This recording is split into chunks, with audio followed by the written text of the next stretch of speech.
Hey Faith Family, welcome to the Beyond Sunday podcast at Calvary Bible, where we go beyond the Sunday sermon to explore some rabbit holes and to bring some biblical truths to the surface. We hope you enjoyed today's episode. Calvary Bible Church, welcome back to another freezing cold episode of Beyond Sunday. It's like 0 degrees outside. Unless a parishioner is watching from Florida or the Caribbean, and I won't name names, but we have them there. There are a couple. I want to commend you for making it in today. It's scary, isn't it? It's very What did we get? Maybe 4? Do you think we got 4 inches or what? At least. I was going to say 6. Keith Vaught thought 7. Oh, no way. Keith, are you watching this? No. Keith, I'm in your same neighborhood. Oh, yeah. I mean, I think 6. I didn't measure or see snow totals. I thought maybe between 4 and 5, and I'm sure it settled some overnight, but yeah. Anyway, the banks are, it doesn't take much to add up these banks. And it's staying for a few days at least. It's cold. Yeah, this will be with us for a little while, which is fun. If we're going to have winter, let's have winter. Yeah. If you're local, you know how cold it is today. Let's do it. This is Tuesday. The 21st, so it is, won't even reach freezing. Yeah. Speaking of freezing, did you hear about the guy who fell into the upholstery machine? Actually has nothing to do with freezing, but I'm just trying to move us along here. He fell into the upholstery machine, which means he's fully recovered. Oh, that's Don't lame. worry about him. That's lame. Fully recovered. Excellent. You can thank one of our parishioners who will remain anonymous because I don't know who they are, but they fed me that one. I just don't get it. Anyway, Hebrews chapter 10. I get that. I got a few things to jump into here. Okay. The first is a general question about the series as a whole.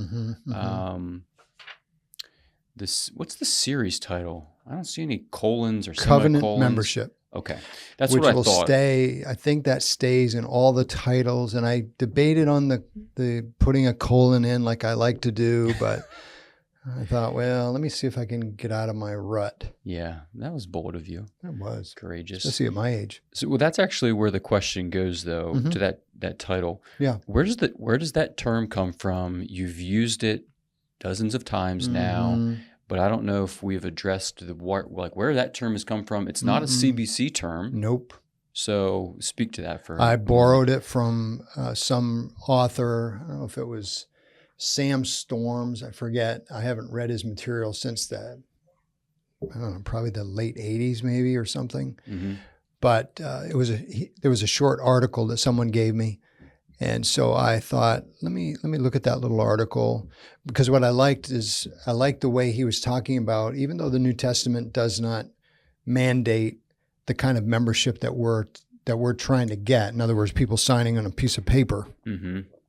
The New Testament is so filled with things that he said, if you don't have a recognizable membership of some kind, it's just really hard to put these scriptural instructions into practice because you don't know who you're dealing with. You don't know who belongs and who doesn't. So it was a term. I'm sure he's not the only one I know for sure he's not the only one who uses the term, because anytime I've tracked it, it shows up in a lot of places. And I think what's happening, and by the way, I did write or will soon put into my notes this week, an author's understanding of what covenant membership means. So, and I think his definition is helpful. But just to give you the gist of it, it is the fact that you and I have entered in a relationship together where we both know that we're accountable to each other. We are a known entity in the body, and I'm going to care for you. You're going to care for me. It's that type of a commitment. It is like a promise, a commitment, like our church covenant. Yeah, and at Calvary Bible here, we've always used just the term, it's in all our documents, just membership or member. But we've been talking about covenant membership here, and we have a church covenant. Which we just started to attach to membership in an official signing the document kind of way. But for as long as I can remember, if not the whole history of the church, it's just been membership from a maybe statement of faith, constitutional perspective. My reason for using the title is to portray the type of emphasis that we want to put on membership, and that term covenant contains that type of strength, a strengthened commitment to each other. Yeah, well, it's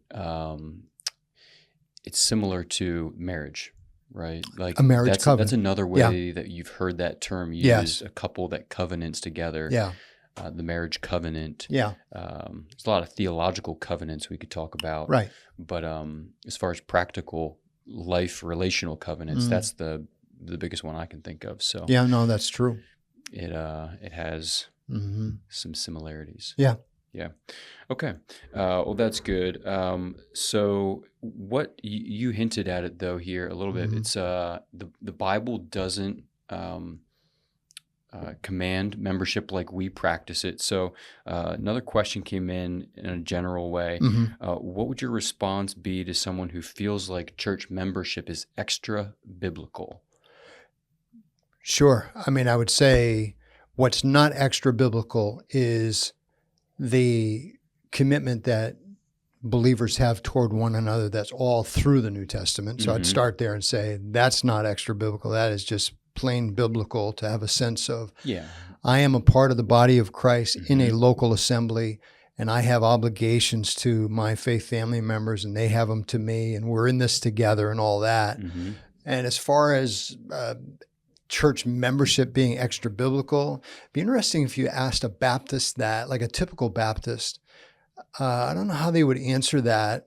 I would agree with the person and say, I think to push it as a requirement is extra biblical. But the way we're going about it is to say, we really want you to be all in here, and there's no reason why you would not want to be an official member. Yeah. There's no theological reason for not being a member. You might have some other reasons. That's great. And if I can give folks a little glimpse into a conversation that we had at an elders retreat when this was a main subject matter, you were very helpful, I think, to the group to say, let's pause for a second here and just evaluate what the scriptures say, because there are no biblical mandates to say you must become a member of a local church in the way that we think about membership in 21st century America. But like you just said, it does command us to be a part of a local body, to have the one another type relationships where we're practicing those things. So practically then, as a board, some of the conversation we had was, okay, well, if it's not a biblical mandate, is this something we want to double down on and continue with? Or do we back away from membership terms altogether and just do away with membership in its official CBC way of doing it? And so the elder board guys said, hey, like, I think with the cultural just the way that the culture and the country is moving, where people are failing to commit themselves to much of anything anymore, for the health of our church and the continuation of this body, we're going to double down on it. And so even though it's not a biblical mandate like thou shalt become a member of a local church, it's an extra biblical practice that we put in place here. One, because like we've talked about many times, like constitutionally for us at the moment, we have like elder deacon requirements that require members. So we need members to fill certain roles here. But then the practicality of it is, I think there's something significant about you are committing yourself to a place, almost like you do in a marriage when you sign, at the court, to get your marriage license, et cetera. You are committing yourself, and then at the ceremony in front of other people in a more significant way, actually, to that relationship. And that's I think the equivalent of what's happening, and why we've decided to, I'll say again, double down on membership here, because of what it'll do to this place long term. That's a good summary, I think, of what's been happening amongst the leadership in the last couple of years. Yeah. I think that's helpful. And especially the piece about what parishioners are facing these days in the air that they're breathing. I've been trying to pay attention to where I see the term member. Like, what are people members of? And there's like Amazon Prime memberships. Yeah. So Walmart Plus has their own thing. Walmart Plus members, Costco, or like bulk store memberships. But those are those are all, exchanging things, they not service providing, but I can't think of the term, where you're purchasing goods from a particular place. You might be a member of a gym, but most of those memberships, they function differently. Maybe some similarities, but for the most part, they're radically different than what we're talking about. That's a great point. Yeah, a gym membership I joined when I was a part of a few gyms in my past. I joined in order to access the facility. Yeah, like they weren't making any commitment to me. It was just, here, come on in and use our equipment. Yeah. So that I think gets us to our next question here. It stems from verse 26, which I'll read for us, which is where I think you said on Sunday, it starts to get difficult here. Oh, yeah. Right? For if we go on sinning deliberately after receiving the knowledge of the truth, there no longer remains a sacrifice for sins. And you pointed out specifically the sin of not meeting together, right? Connecting those verses there. So the question is this: in Luke 22 and in John 21, the background there is Luke denies Jesus before Peter denies Jesus before his crucifixion. And then in John 21, Peter goes back to fishing. After the resurrection after the resurrection, before the ascension, Peter goes back to fishing.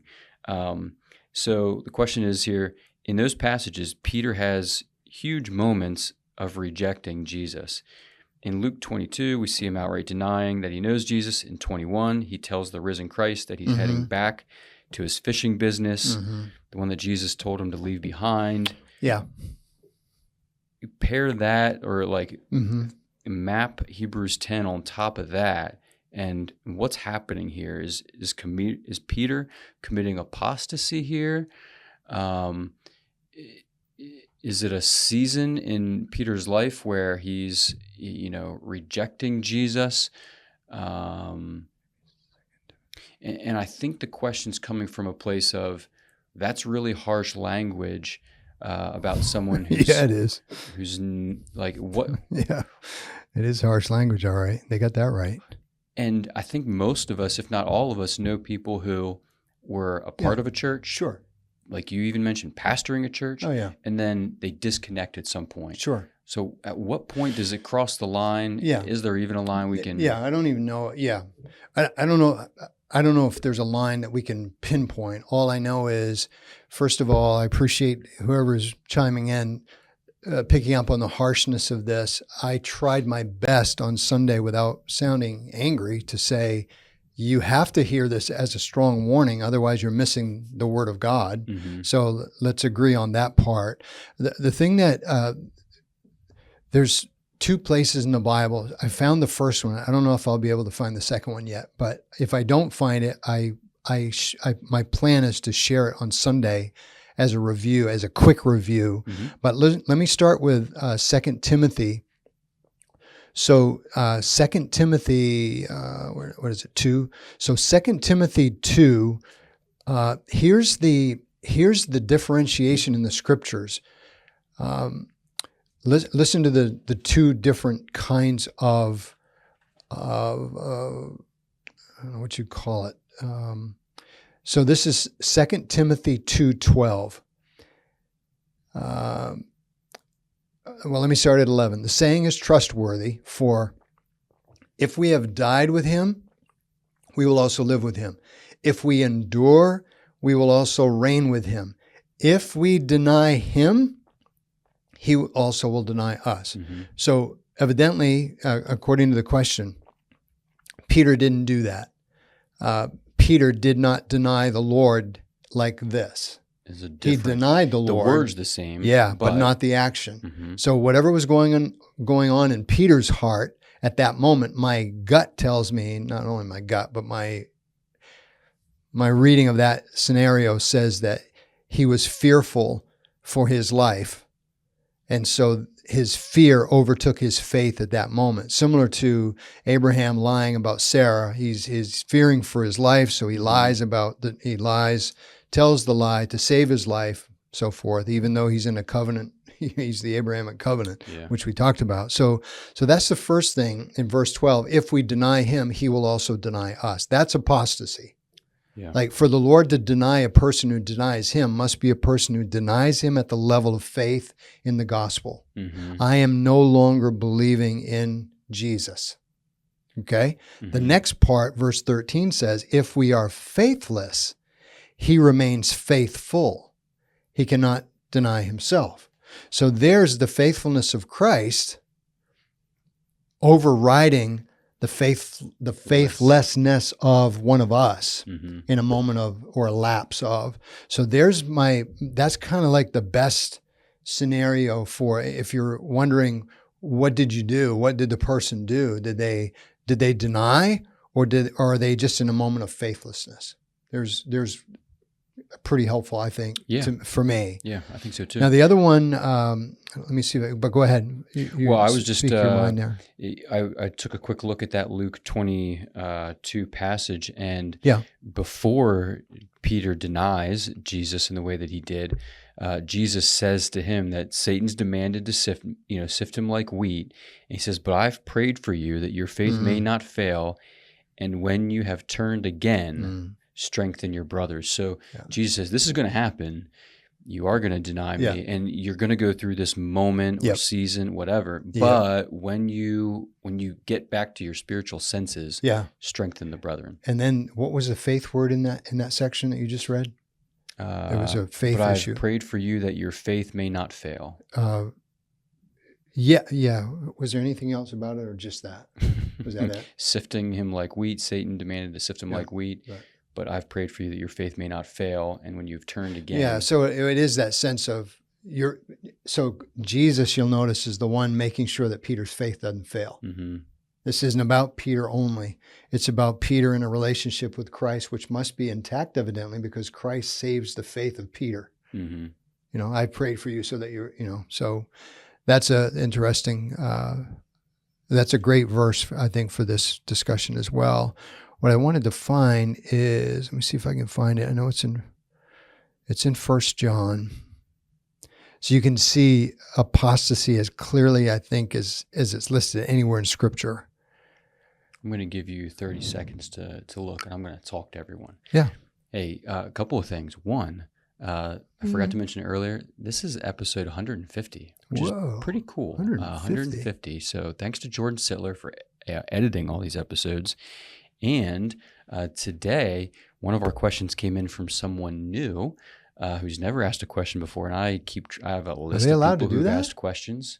Yeah, new people can ask a question on podcasts. Wow, I did not know that. Which makes 34 different people. So 34 different people have asked questions on the podcast, which I think is pretty neat. Some of them are more frequent than others, but I just think it's neat to have that many folks contributing here. All these episodes. Could we set a limit on people and say you're only allowed to interact this much, and once you cross that line, you're, what do you call it, canceled? That's a hill I would die on. Okay. I want to keep the questions open. Well, you heard my view on that. To the faith family public. Okay. So, is that enough stall time for you? If I don't get it, it's that place where it says they went out from us, and if they had stayed with us, but since they went out from us, it was proof that they were not of us. It was really, and I butchered that. But can you speak to a second for why was that such a strong, harsh command? Because, like you said, you tried to say it not in anger, or come across angry, but yet it was a strong. So someone could have been caught off guard by that, or why was that strength there? Why is that so important? Man, that bothers me. Doesn't that bother you? If you're listening, it's because you can't. I'll find it for you. Thank you. Go ahead. Okay. Anyway, the strength of it. Let me go back to the Hebrews text because that's one I know of. 1 John 2:19. No way. And for 1 John 2, I was way off. Yeah. Hopefully I was at the end. It will. 1 John 2. It's got to be at the end, near the end of the chapter, but no, it wasn't as far. Is that it? Yeah. So again, back to that original observation or question. So, children, it is the last hour, and as you have heard that Antichrist is coming, so now many Antichrists have come. Mm-hmm. First century. Mm-hmm. Therefore, we know that it is the last hour. Now, that last hour has continued right up until our day. Long hour. It is a long hour.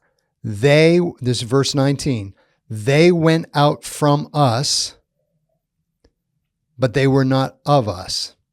For if they had been of us, they would have continued with us. But they went out that it might become plain that they all are not of us. Mm-hmm. It's one of these clear places in the Bible where God says, let me explain to you, at least in part, what happens when folks leave. Yeah. There they are. So thanks for finding it. Wow. I'm going back to Hebrews. I punched in a few words to Google. Hey, good. I don't mind. I don't mind that. So let me go back to the other issue, though. So what you have in the book of Hebrews is you've got folks bailing on the church, as is the habit of some. Mm-hmm. So they're leaving the faith. So what I failed to say on Sunday, I said it. If you abandon the body, you've abandoned the head. Yeah. Okay? Yep. They're inseparable. Mm-hmm. And this is where our generation in particular is struggling with the separability of the two, mm-hmm. where people can claim, I don't need the body, but I'm okay with the head. No, it doesn't work that way. Yeah. So, but what I wanted to say is that the strength of this whole argument is the combination between verse 23, which we did not read, mm-hmm. and verse 24 and following, which we did. So 23 says, let us hold fast the confession of our hope without wavering, for he who promised is faithful. And let us consider one mm-hmm. another. So what you have is you have the combination of the confession of hope, mm-hmm. which is your confession and believing the gospel. That confession is linked organically to your faith family member and your responsibilities. So if someone is asking, why is this so strong? It's because this deliberate sin ends up, this sin results in the condemnation of God. Mm-hmm. And so I said, this is judgment that's going to consume the adversaries, even though there's so many of these people saying, no, I'm still a friend of God. I don't buy into the church. Right. So all I can say is that this text, the warning from 26 to 31 is so strong because here is God warning as best as he decided he would verbally or in print now, saying, this is my best way to warn you. If you're hearing this, mm-hmm. right, in the whole book, I mean, some of my other research through Hebrews, there's 4 or 5 places early in the book. Today, if you hear his voice, don't harden your heart. Yeah. So this is just a long list of warnings in the book. But when God says, this person trampled underfoot the Son of God, profaned the blood of the covenant, outraged the Spirit of grace. This is God's best effort at, do you hear how severe this is? Yeah. So there's no way to overestimate the problem here. Yeah. And you said it's huge. And when I asked, can we draw a line in the sand that you've crossed it, and you said we probably can't do that.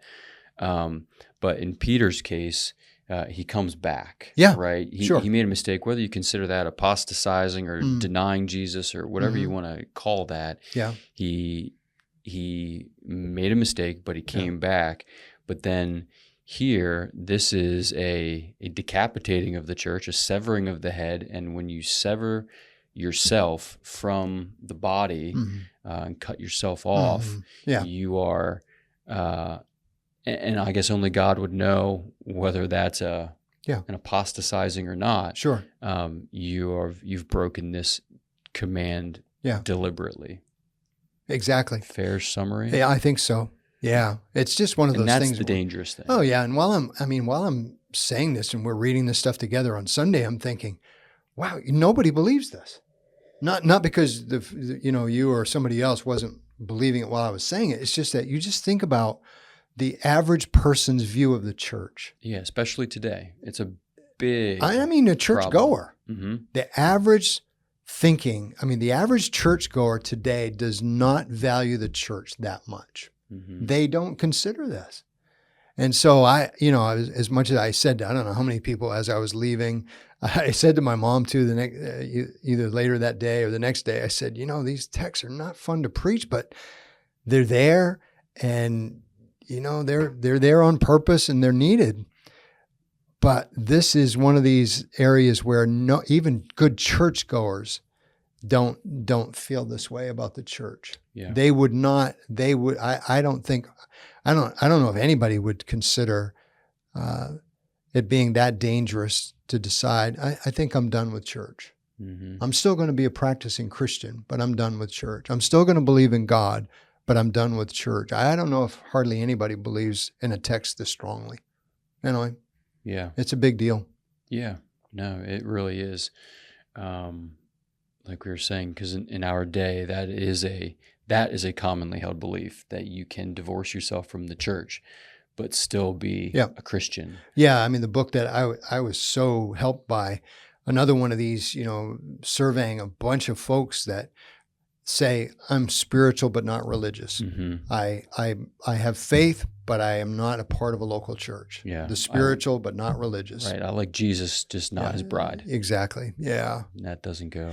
And I think for us, again, let's get back to Beyond. The Beyond Sunday emphasis is, I just hope that we all sense the obligation that we have to each other. So this consider, and I tried to be really careful at the start, consider the person when you come into church or as you're leaving church, because our job is to stir one another up or to provoke, to use that negative term, to love and good works.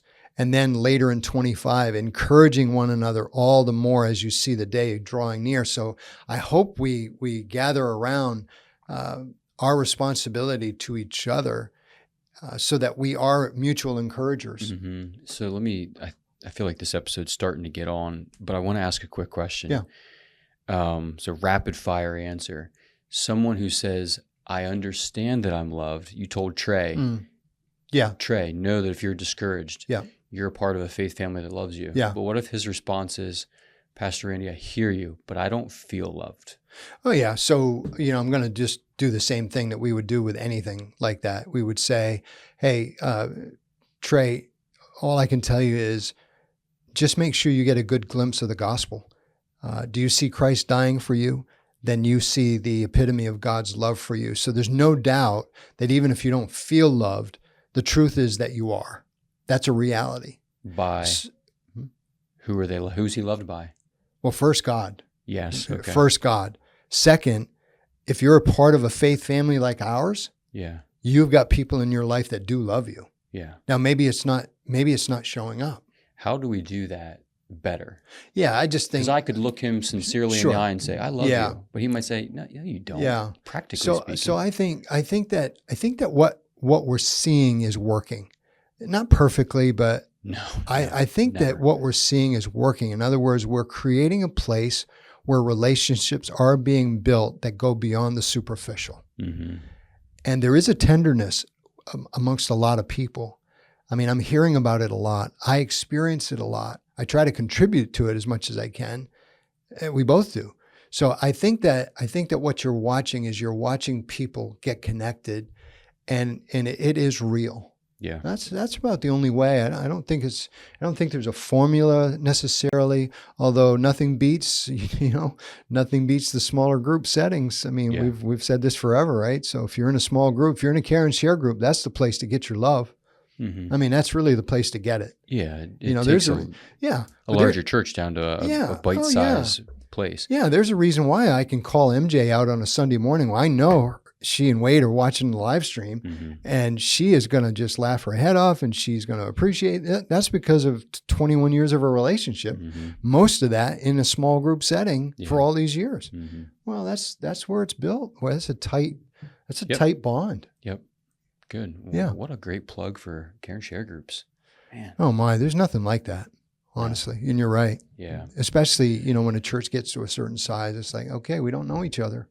Yeah, real well. Everyone doesn't know everyone. No. You can still know a lot of people and have those connections, secondary connections even, but those primary ones, the smaller group, are important. So I mean, I just want to say to you and to you that I was so thrilled to hear the responses on, late Sunday, Monday, and especially of a person who's newer to us, expressing her commitment to do this, but then also giving her report on how it helped her. It was so encouraging, to see both, from someone who's newer. That's exactly what, I was trying to, to say to some of the newer folks too. Please don't let us not know that you're here, Good. I don't know if I said that correctly, but anyway, hey, we did it.